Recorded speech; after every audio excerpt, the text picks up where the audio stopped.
Okkyung Lee is a Korean artist who makes modern classical, droney, ambient type music, who I've been fairly aware of for a little while. I haven't really managed to try out a lot of her projects, even though she's been putting out consistently for quite some years now. I unfortunately did stumble upon one of her albums though from the early 2010s and really didn't like it. It just didn't interest me at all. I found like the droniness of it just to be incredibly draining. I think a lot of drone type music can have that effect on me though, so I think perhaps it's one of those subjective sort of things, you know. For me personally, that genre really needs to wow me in some just unique kind of way for me to at least find something out of it that I enjoy.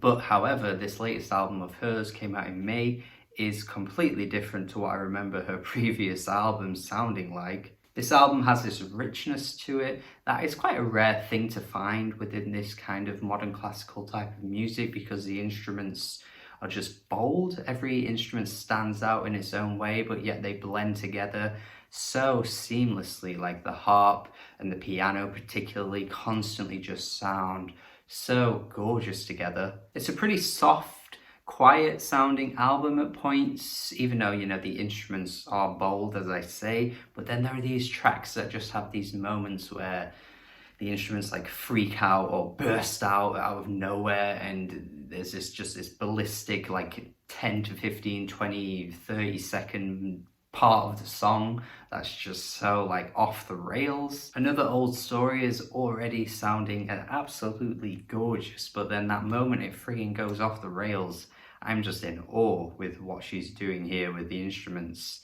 It really sounds so odd, but it works so well. In Stardust, she manages to incorporate this sound that almost sounds like a door creaking. I'm not entirely sure of what instrument is being used here, but like there's again a moment where it sort of just gets louder and louder and louder, and the friction just kind of like rubs together and creates this really cool sound, while also having these gorgeous instruments playing in the background as well. It's almost like this album is anxious and is just having these moments where you can't contain how you're feeling, and then these moments just burst out, and it's like you can't just hold in your feelings any longer. It just kind of has to just be unleashed. For the most part, I think this album is incredibly melancholic, and there's just this longingness. Like the album is constantly waiting for something to arrive, and it almost never really does, or it's like teasing those moments where things go a bit chaotic,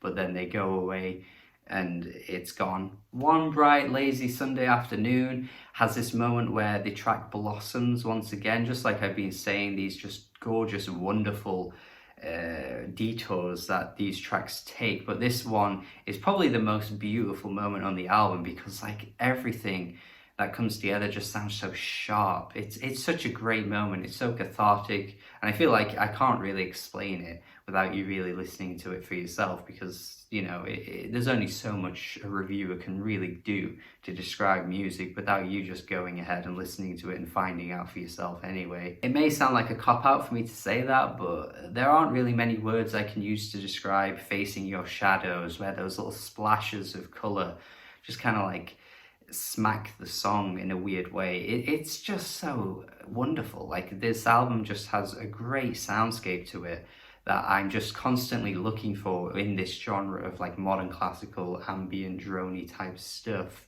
And Okkyung Lee here is just giving me everything I want. And the best thing about it is that the first listening I had of this album, I was like, yeah, it's good, but you know, I'm not sure if I'm gonna love this. But each listen just unfolded something new, something fresh about the album that only made me grow to appreciate it even further.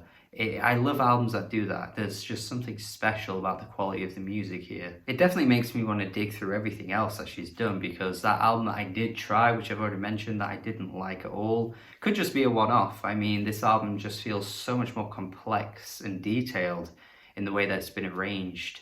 And sure, it's quite depressive, a bit somber in its tone throughout, but it just seems to hit. It just seems to hit a spot. It clicks with me in a way that I don't usually find with this kind of music. And I think, yeah, she's hit the nail on the head here, because what a great album this is. Another great example of an album that I'm just, head over heels for in 2020, that deserves way more attention and love.